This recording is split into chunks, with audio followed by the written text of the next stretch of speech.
السلام علیکم. آج دا جرنلسٹ کٹ میں ہوں رئیسہ فاطمہ اور میرے ساتھ ہیں سینئر تجزیہ کار سجاد انور صاحب. السلام علیکم. جی وعلیکم السلام. کیسی ہیں آپ؟ ٹھیک ہیں؟ بالکل ٹھیک ہوں سر. راول پنڈی سے بڑی عجیب خبریں آ رہی ہیں. سننے میں آیا کہ راول پنڈی والے اسلام آباد والوں سے کافی ناراض ہیں.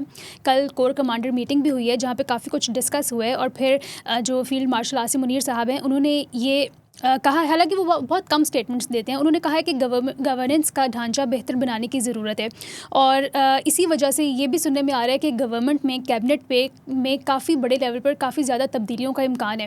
تو پنجاب میں جو رضا ڈار کا معاملہ تھا اس پر بھی ہم نے کل بات کی. گفتگو میں یہی ثابت ہوا کہ اسٹیبلشمنٹ پنجاب گورنمنٹ سے ناراض ہے، اسحاق ڈار سے ناراض ہے. اسحاق ڈار ویسے ہی ان کو پسند نہیں ہے پہلے سے، اور اب سننے میں آ رہا ہے کہ فیڈرل گورنمنٹ سے بھی ناراض ہے. تو کیا وہ دونوں سے ناراض ہے، کسی ایک سے ناراض ہے، کیا چاہ رہی ہے، کس بڑے لیول پر تبدیلیاں ہم ایکسپیکٹ کر سکتے ہیں آنے والے دنوں میں؟ جو خبریں ہیں اسلام آباد سے، راول پنڈی سے، ان کا کہنا ہے کہ حکومت کو یہ جو پچھلے کچھ عرصے سے نئی شکایات پیدا ہو رہی ہیں نا، ان کو کنٹرول کرنا چاہیے. اور خاص طور پہ اس وقت دو وفاقی وزیر شدید نشانے پہ ہیں. ایک تو اسحاق ڈار صاحب کا معاملہ ہے جو کہ بہت زیادہ نمایاں ہو چکا ہے. ڈیلی میل نے بھی کل وہ سٹوری کر دی، وہ انٹرنیشنلائز ہو گیا. پہلے سی این این نے ایک خبر بنائی تھی، پھر ہم نے دیکھا جرمنی اور دوسرے ملکوں کے جو میڈیا آؤٹ فٹس ہیں وہ بھی اس سٹوری کو فلیش کر رہے ہیں. تو اسٹیبلشمنٹ یہ سمجھتی ہے کہ جو کامیابیاں حاصل کی گئی تھیں امریکہ ایران جنگ میں اور اس سے پہلے، اور انٹرنیشنلی جو ایک امپریشن بہت اچھے ایک کلرڈ ایک امپریشن پینٹ ہو رہا تھا جو ہمارا، اس میں کچھ دبے لگ گئے ہیں.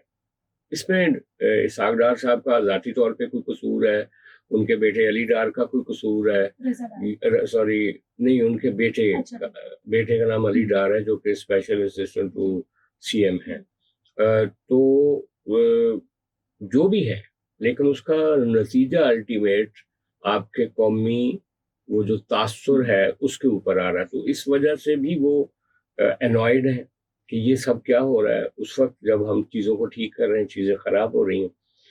اچھا، جو دوسرا سب سے بڑا واقعہ ہو رہا ہے دھیرے دھیرے جو نظر نہیں آ رہا، وہ آپ کے جو ریل کے منسٹر ہیں حنیف عباسی صاحب، ان سے بہت شدید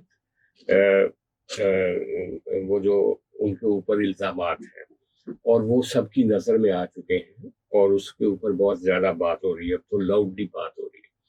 ان پہ سب سے بڑا الزام یہ ہے کہ وہ اپنی وزارت پہ اتنی توجہ نہیں دے رہے. انہوں نے کہا تھا کہ 100 ارب کا پروفٹ ہوا ہے ریل کو، جس کو لوگوں نے کہا کہ یہ بالکل ایک غلط سٹیٹمنٹ ہے.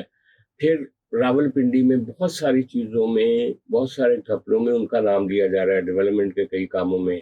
یہ جو رنگ روڈ کا معاملہ ہے اس پہ بھی ان کا نام لیا جا رہا ہے. پھر ان کے بیٹے کے حوالے سے یہ خبر آ رہی ہے کہ انہوں نے اپنے بیٹے کے نام سے کانسٹیٹیوشنل ایونیو 1 میں ہوٹل جو ہے اس کو اپروو کروا لیا تھا، اور اس کو وہ اس جو بھی ڈھانچہ تھا وہاں اس کو وہ رینوویٹ کر رہے تھے ایک ہوٹل کے لیے. تو جو کہ اب اوپر سے پریشر آیا، جہاں سے بھی آیا پریشر، پرائم منسٹر ہاؤس سے تو نہیں آیا ہوگا، جہاں سے بھی آیا ہوگا، اس کے نتیجے میں سی ڈی اے اب اس اپروول کو کینسل کرنے جا رہی ہے. اور خبریں یہ بھی ہیں، جو رپورٹرز ہیں اسلام آباد کے، وہ یہ بات کرتے نظر آ رہے ہیں کہ یہ جو حنیف عباسی صاحب ہیں، ان کے جو وزیر مملکت ہیں بلال اظہر کیانی، ان کو یہ وزارت دینے کی بات چیت ہو رہی ہے، اور حنیف عباسی صاحب کو شاید وہاں سے ہٹا دیا جائے. اسی طرح جو پچھلے کافی عرصے سے چل رہا ہے کہ مسلم لیگ نون جو ہے اس کے ایم این ایز جو ہیں وہ ایک پریشر بلڈ اپ کر رہے ہیں وزیر خزانہ اورنگزیب کے بارے میں کہ بھئی اس کو ہٹا دیا جائے. وہ جو جس طریقے سے اب تیل کی قیمتیں کم ہو رہی ہیں، باقی چیزیں ٹھیک ہو رہی ہیں، تو وہ پبلک میں ٹرانسلیٹ ہونا چاہیے اس فائدے کو، اور مسلم لیگ نون جو ہے اس کو بینیفٹ ملنا چاہیے. لیکن وہ بہت زیادہ رجسٹ کر رہے ہیں. ابھی تک آئی ایم ایف کے جو ساتھ معاہدہ ہے اس کو اسٹرکٹلی فالو کرتے ہیں. ان کو پرواہ نہیں ہے کہ اس کا کوئی سیاسی فائدہ کسی کو ہو یا نہ ہو، چیزیں کم ہوں یا نہ ہوں، وہ کاغذات کے مطابق چلتے ہیں. تو لہٰذا وہاں پہ ایک پولیٹیکل بینگ ہونا چاہیے جو دونوں چیزوں کو بیلنس کرے. اور اسحاق ڈار صاحب کا نام اسی لیے اس سلاٹ کے لیے آ رہا تھا جو کہ اب ان کے نواسے کی وجہ سے وہ بھی شیڈوز میں چلی گئی, ان کی شخصیت بھی. اب جب تک وہ کلیئر نہیں ہوتا معاملہ یہ بھی اسی طرح رہے گا. اور اس کے علاوہ بھی وزیر اعظم صاحب بھی کچھ وزیروں کو بلا کے کہہ چکے ہیں کہ آپ کی کارکردگی ٹھیک نہیں ہے, تو ان کو بھی ہٹانے کی باتیں ہو رہی ہیں. لوگ تو خواجہ آصف صاحب کے بارے میں بھی بات کر رہے ہیں کہ ان کو بھی ایک موقع پہ کہا گیا تھا پچھلے دنوں جب انہوں نے ایک سٹیٹمنٹ دی تھی کہ اب آپ آرام کریں, تو اس کا مطلب ہے کہ ان سے بھی وہ خوش نہیں ہیں. پھر خواجہ آصف صاحب کی جو بھتیجی ہیں جنہوں نے وہ آرڈیننس پاس کیا تھا, شیزہ فاطمہ, ان کے بارے میں بھی کہا گیا کہ وہ بھی کوئی بہت بڑا فائدہ اٹھایا انہوں نے کمیونیکیشن یہ جو ان کے اداروں سے آئی ٹی اداروں سے, اور یہ وہ بھی ایک اسکیم ان کے بارے میں بتایا جا رہا ہے. پھر اسی طرح پنجاب گورنمنٹ پہ خاص طور پہ اسٹیبلشمنٹ جو ہے وہ پچھلے دنوں جو بھی واقعات ہوئے, جیسے جہاز خریدا گیا اور اس کی جس طرح سے توجیہ پیش کی گئی, پھر اس کے علاوہ متنازع بل جو تھا یہ جو ہیبیچول افینڈرز کا وہ اس کے اوپر جتنا بڑا معاملہ سامنے آیا, پھر اسپیکر پنجاب اسمبلی کے ساتھ جو ٹسل رہی پنجاب گورنمنٹ کی, پھر جس طرح سے اوپر نیچے کچھ واقعات پیش آئے, پنڈی میں جو کرپشن کیس ہے خاص طور پہ, اور پنڈی میں جو ڈیولپمنٹ کے مسئلے ہیں ان کے اوپر, تو اور سی سی ڈی جتنی بدنام ہوئی ہے اوور آل, اور اس علی ڈار کے واقعے کے بعد سی سی ڈی تو اب کسی کو چہرہ دکھانے والی نہیں رہی. تو ان ساری چیزوں کے اوپر ایک نظر ہے اگر کہا جائے, اور وہ ناراضگی کیا ہوتی ہے ڈسپلیئر یا یہ کہ ابھی تو دیکھیں نا کہ یہ سسٹم تو لازم و ملزوم ہے. سی ڈی ایف صاحب اور یہ جو مسلم لیگ نون کی گورنمنٹ یا یہ جو ڈسپینسیشن ہے, اس میں یہ تو نہیں کہا جا سکتا کہ آپ وہ آئیں گے یکدم ان کو ہٹا کے کچھ اور کر دیں گے, لیکن وہ ایک اپنی آبزرویشن جو ہے, آبزرویشن جو ہوتی ہیں سیریس آبزرویشن, وہ تو وہ کرتے رہتے. اب یہ لیگل ہیں یا ایلیگل ہیں, ایک فوج کا سربراہ یا ڈیفنس فورسز کا سربراہ اپنی سپیریئر گورنمنٹ جو کہ وزیر اعظم کے ماتحت ہوتا ہے وہ ان کو کیسے گائیڈ لائن بھیج سکتا ہے, کیسے کہہ سکتا ہے کہ آپ اپنی گورننس ٹھیک کریں, صوبے پہ کیسے ناراض ہو سکتا ہے. یہ حقیقتیں اپنی جگہ پہ ہیں کیونکہ پاور ان کے پاس ہے, اور وہ اس کو اسی طرح دیکھتے ہیں کہ جیسے باجوہ صاحب جو تھے وہ عمران خان صاحب کو گائیڈ کرتے تھے, اسی طرح سی ڈی ایف صاحب جو ہیں وہ اس حکومت کو گائیڈ کر رہے ہیں. سوری. تو اب یہ کانسٹیٹیوشنل ہے, انکانسٹیٹیوشنل ہے, ڈیجورو ہے, یا وہ ہے کیا اس کو بولتے ہیں.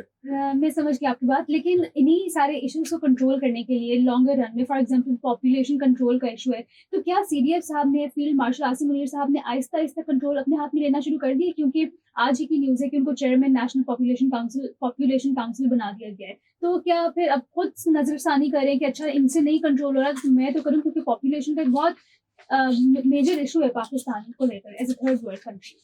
ہاں یہ بات آپ کی بالکل ٹھیک ہے. یہ جو میں ابھی خبر سن رہا تھا اور میں بڑا حیران تھا, اگر تو وہ صحیح رپورٹ ہوئی ہے, میں غالباً ایئر وائز سے ابھی براڈ کاسٹ ہو رہی تھی خبر, ہم اس کو ری چیک نہیں کر سکے کیونکہ ابھی تازہ اس پہ وہ کہہ رہے ہیں کہ نیشنل پاپولیشن کونسل بنائی ہے پرائم منسٹر نے 16 رکنی, اور اس کونسل کا جو سیکریٹریٹ ہوگا وہ پلاننگ ڈیولپمنٹ ڈویژن ہوگا, جو فیڈرل گورنمنٹ کا پلاننگ ڈپارٹمنٹ ہے, اور اس کی چیئرمین شپ جو ہے وہ چیف آف ڈیفنس فورسز کے پاس ہے, اور جو اس کی کمیٹی کے ارکان ہیں وہ ہیں 4 صوبوں کے وزرائے اعلیٰ, اور پھر وزیر اعلیٰ گلگت بلتستان, وزیر اعظم آزاد کشمیر, اور پھر اس کے بعد وفاقی کیبنٹ کے وزیر خزانہ, پلاننگ کے وزیر, صحت کے وزیر, قانون کے وزیر, اطلاعات کے وزیر, تعلیم اور مذہبی امور کے وزراء,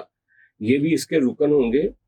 اور اس کے سال میں 2 اجلاس منعقد ہوا کریں گے. یہ ایک طرح سے سپروائزنگ کمیٹی بنائی گئی ہے کہ چاروں صوبوں میں پاپولیشن کنٹرول کرنے کے لیے کیا کیا ہو رہا ہے اس کو دیکھیں گے، کچھ نئی تجاویز دیں گے، کیونکہ سی ڈی ایف صاحب سمجھتے ہیں یہ پہلا معاملہ ہے جو کہ سیریسلی ڈائریکٹلی وہ سامنے آئے ہیں ایک سول میٹر میں آ کے انہوں نے ایک کمیٹی کو چیئر کیا. وہ دیکھیں گے کہ کون سے صوبے میں پاپولیشن گروتھ زیادہ ہے، ہمارے پاس قومی سطح پہ وسائل کتنے ہیں، ہمیں کتنے بچے پیدا کرنے چاہیے آنے والے دنوں میں. اس میں کچھ علماء کو بھی کنسلٹ کیا جائے گا، سول سوسائٹی کو بھی، لوگوں کو بھی منظم کیا جائے گا. لیکن یہ ایک بہت بڑا سلگتا ہوا مسئلہ ہے آبادی ہماری، جس بڑی تناسب سے آبادی ہم بڑھاتے جا رہے ہیں.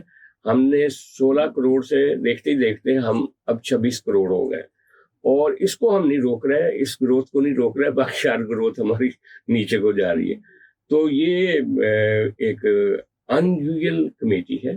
اب دیکھیں اس کمیٹی کی سپرویژن کے بعد کیا آبادی ہماری کنٹرول ہوتی ہے یا کوئی اور نیا کنٹرول سسٹم سامنے آتا ہے، دیکھتے ہیں تو پاور کنٹرول ہوتی ہے یا آبادی کنٹرول ہوتی ہے. امید ہے کہ آبادی کنٹرول ہو جائے. نیشنل ایمرجنسی کا معاملہ ہے سر. آج منگل ہے اور منگل کو عمران خان سے ملاقات کا دن ہوتا ہے. آج بھی ان کی بہنیں گئی ہوں گی، اڈیالہ گئی ہیں بلکہ. تو لاسٹ ویک ہم نے یہی سنا تھا کہ وہ کہہ رہی تھی کہ ہمیں تو ملاقات کا بتایا ہی نہیں گیا، ہم تو جاتے ہیں کرائی نہیں جاتی، جبکہ ہم یہ سنتے آ رہے ہیں کہ ان سے ملاقات کو 2 ہفتے کا ان کو اجازت دی ہوئی ہے، وہ خود نہیں آ رہی. تو یہ کیا معاملہ ہے؟ آج ملاقات ہوگی نہیں ہوگی؟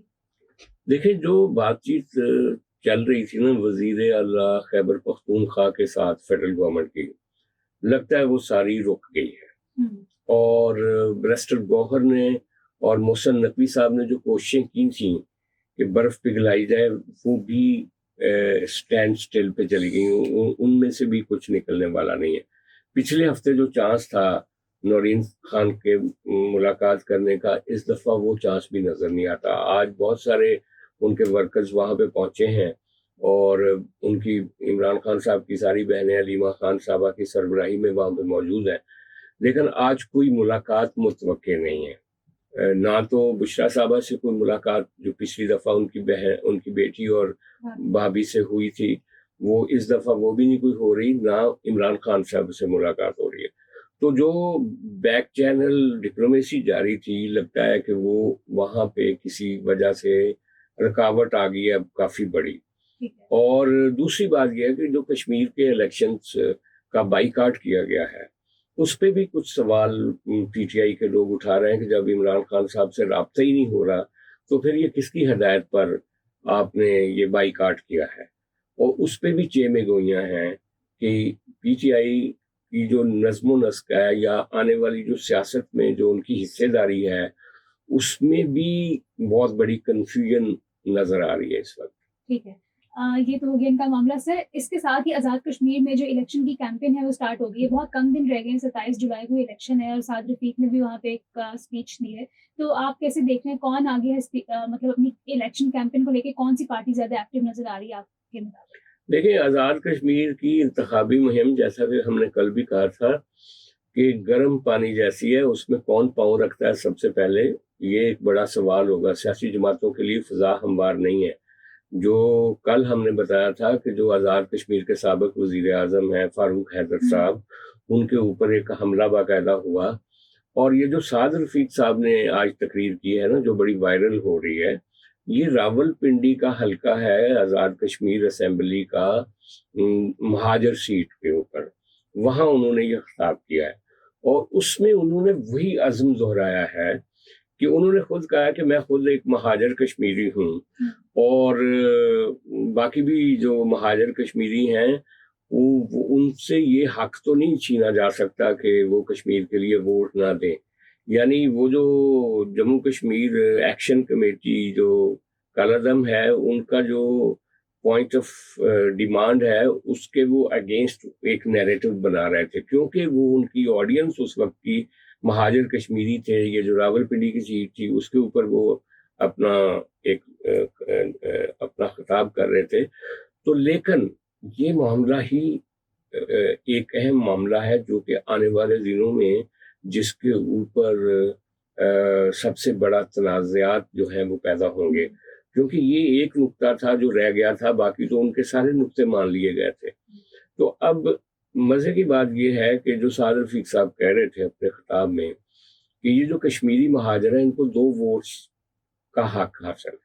ایک وہ پاکستان کی اسمبلی کے لیے ووٹ کرتے ہیں، ایک وہ آزاد کشمیر کی اسمبلی کے لیے ووٹ کرتے ہیں، جبکہ عام پاکستانی کو یہ حق حاصل نہیں ہے. تو دے آر موسٹ پریویلیجڈ یہ جو کشمیری مہاجر ہیں اس کے مقابلے میں. اور اسی لیے آزاد کشمیر کے لوگ یہ سمجھتے ہیں کہ ان مہاجر 12 سیٹوں کی وجہ سے جو آزاد کشمیر کی اسمبلی ہے اس پہ ایک ایکسٹرنل پریشر آ جاتا ہے، اور حکومتیں بدلنے اور ان کو تبدیل کرنے میں یہ 12 لوگ جو ہیں وہ اہم کردار ادا کرتے ہیں. تو یہ ایک بڑا مرکزی کنٹروورسی ہوگی کشمیر کے آنے والے الیکشنز میں. لیکن میں پھر کہوں گا کہ کشمیر کی ویلی میں، مظفر آباد میں، راولہ کوٹ میں، میر پور، باغ اور اوپر لیپا اور دوسرے جو علاقے ہیں نیلم، وہاں پہ جب جائیں گے نا ہمارے قومی رہنما، وہاں کے لوگوں کا دیکھنا ہوگا کہ رسپانس کیا ہے.